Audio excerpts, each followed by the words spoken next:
ایک صاحب نے کہا میرے سے فجر کی نماز قضا ہو رہی ہے، تقریباً کئی سال ہو گئے ہیں، قضا کر لیتا ہوں، کوئی طریقہ بتا دیں کہ نماز قضا نہ ہو۔ تو اس کا جواب یہ کہ حضرت تھانوی رحمہ اللہ نے اس کا بڑا اچھا طریقہ لکھا۔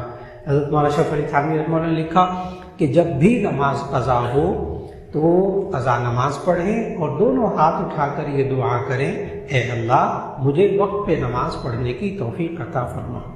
بس اتنی سی بات ہے۔ آپ نے اللہ سے مانگا، اللہ کر کے دکھائے گا۔ اور فجر کے وقت آنکھ ضرور کھلے گی، 3 دن یہ کر کے دیکھ لے۔ جس بندے کی فجر کی نماز قضا ہوتی ہو وہ 3 دن کر کے دیکھ لے، 1 ہفتہ کر کے دیکھ لے۔ یہی جب قضا کرے ساتھ دعا مانگے، اے اللہ مجھے وقت پہ نماز پڑھنے کی توفیق عطا فرما۔ اللہ سے مانگا ہے نا، اللہ اس وقت جگائے گا، اللہ اس وقت جگائے گا، اس وقت آنکھ کھلے گی۔ اور شیطان کان میں کیا کہے گا، ابھی تھوڑی دیر اور سو جا، بس پھر اس کے بعد یہ فجر کے بعد اٹھے گا، اللہ اٹھائے گا، شیطان سلائے گا۔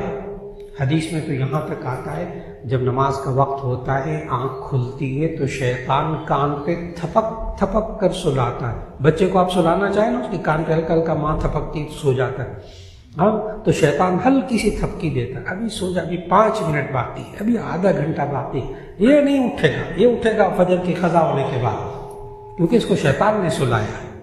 وہ الگ بات ہے کہ رحمان نے اس کو جگایا تھا۔